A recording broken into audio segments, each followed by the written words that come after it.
Good morning students. आज हम बात करेंगे मानव की प्रारंभिक आर्थिक क्रियाओं के बारे में। मानव ने अपने प्रारंभिक जीवन निर्वाह की शुरुआत जो है वह प्राथमिक क्रियाकलापों के रूप में की थी। प्रारंभ में मानव अपनी सीमित आवश्यकताओं की पूर्ति विभिन्न स्थानों पर घूम घूम कर पूरा करता था। भोजन एकत्रित करता था, वनों का शिकार करता था। उस समय प्रकृति से उसे जो भी प्राप्त होता था उसी के द्वारा वह जीवन निर्वहन करता था। इस प्रकार पृथ्वी पर मानव अपने अस्तित्व के 95% समय में प्राथमिक क्रियाकलाप कर जीवन निर्वाह करता रहा। मनुष्य की ये प्रारंभिक आर्थिक गतिविधियां थी: भोजन एकत्रीकरण, आखेट यानी शिकार, लकड़ी काटना, पशुचारण, कृषि और खनन। हमारे सिलेबस के अकॉर्डिंग हमें भोजन एकत्रीकरण, आखेट और स्थानांतरित कृषि के बारे में अध्ययन करना है। भोजन एकत्रित करने का व्यवसाय प्रमुख रूप से निर्जन वनीय क्षेत्रों में रहने वाली जो आदिम जनजातियां हैं उनके द्वारा किया जाता है। विश्व के विभिन्न भागों में रहने वाली ये आदिम जनजातियां किसी भी वस्तु विशेष का उत्पादन नहीं करती। ये लोग अपने जीवन निर्वहन के लिए वनों से विभिन्न वस्तुओं को एकत्रित करते हैं और उसी पर आश्रित रहते हैं। भूमध्य रेखीय क्षेत्र में बहुत अधिक वर्षा होती है, तापमान भी उच्च होता है। इस कारण वहाँ पर सघन लंबे घने वन होते हैं, जिससे वहाँ पर यह कार्य सर्वाधिक प्रचलित है। यहाँ पर निवास करने वाले लोग वनीय क्षेत्रों में घूम घूम कर फल, फूल, कंदमूल, शहद आदि उपयोगी वस्तुएं एकत्रित करते हैं। विश्व में भोजन एकत्रित करने का व्यवसाय अधिकतर कांगो बेसिन और गिनी तट जो अफ्रीका में है, अमेजन बेसिन दक्षिण अमेरिका में है, मलेशिया एवं अन्य दक्षिण पूर्वी एशियाई तथा भूमध्य रेखीय क्षेत्रों में किया जाता है। पिग्मी, सेमांग, सकाई, बुशमैन इन सभी जनजातियों द्वारा भोजन एकत्रितकरण करने का कार्य किया जाता है और इन जनजातियों के बारे में हम विस्तृत रूप से अपने पिछले वीडियोज में पढ़ चुके हैं, तो आप वहाँ पर एक बार फिर से इसके बारे में अध्ययन कर सकते हैं। फिर है आखेट यानी शिकार करना। विश्व के उन भागों में जहाँ कृषि व्यवसाय हेतु उपयुक्त सुविधाओं का अभाव पाया जाता है, वहाँ के लोग अपना जीवन निर्वाह विभिन्न जानवरों के शिकार और मछली पकड़कर व्यतीत करते हैं। ये लोग अधिकतर घुमक्कड़ जीवन बिताते हैं, क्योंकि जहाँ भी इन्हें शिकार हेतु उपयुक्त जानवर मिल जाते हैं वहीं पर ये अपना डेरा लगा लेते हैं। विश्व के विभिन्न क्षेत्र भूमध्य रेखीय क्षेत्रों में, मरुस्थलीय प्रदेशों और टुंड्रा प्रदेशों में निवास करने वाली जो जनजातियां हैं वो मुख्य रूप से शिकार से प्राप्त जानवरों से अपना भोजन प्राप्त करती है, जिनमें मुख्य है पिग्मी, जो कि अफ्रीका महाद्वीप के मध्यवर्ती भाग में भूमध्य क्षेत्र में कांगो बेसिन में निवास करते हैं।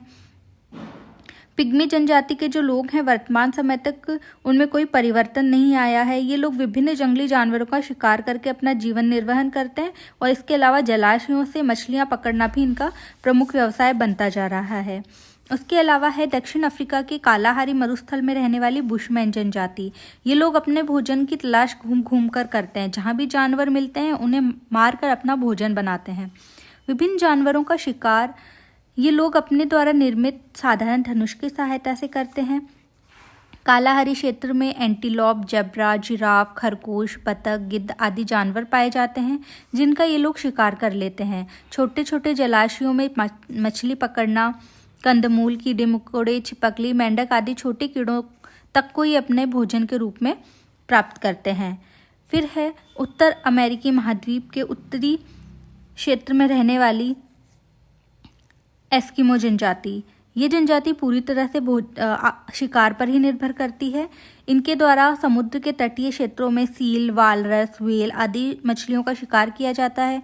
ध्रुवीय भालू, रेनडियर जब जहाँ बर्फ पिघलने से उगी छोटी मोटी घास, शैवाल, लाइकेन आदि खाने आते हैं, ये लोग उनका शिकार कर अपना भोजन प्राप्त करते हैं। वर्ष भर जमे रहने के कारण यहाँ पर शिकार के अलावा इनके पास अन्य कोई व्यवसाय करना संभव नहीं हो पाता है।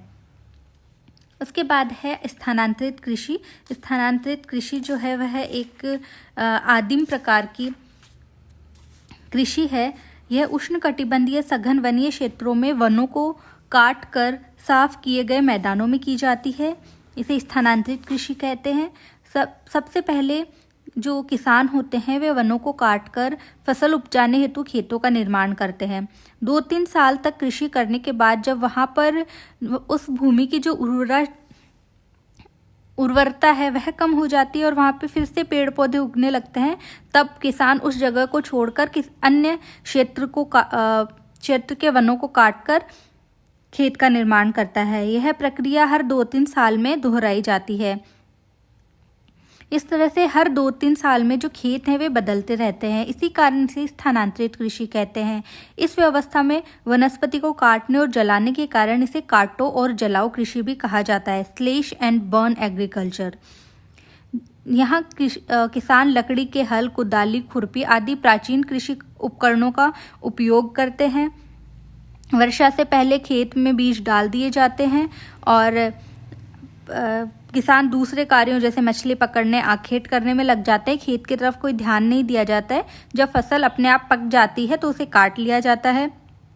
फसलों के उत्पादन में किसी भी प्रकार की सिंचाई या खाद का उपयोग नहीं किया जाता है। जो स्थानांतरित कृषि है वह पूर्णतया प्रकृति पर निर्भर रहने वाली कृषि है। इसमें मानवीय श्रम सिर्फ वनीय पौधों को काटने और खेतों में बीज डालने तक सीमित रहता है। जो स्थानांतरित कृषि है वह विश्व के अलग अलग भागों में अलग अलग नामों से जानी जाती है। इन्हें याद रखना आपके लिए इम्पॉर्टेंट है, क्योंकि जो कंपटीशन एग्जाम्स होते हैं उनमें अक्सर ये पूछ लिया जाता है कि इस क्षेत्र में किस नाम से जाना जाता है स्थानांतरित कृषि को।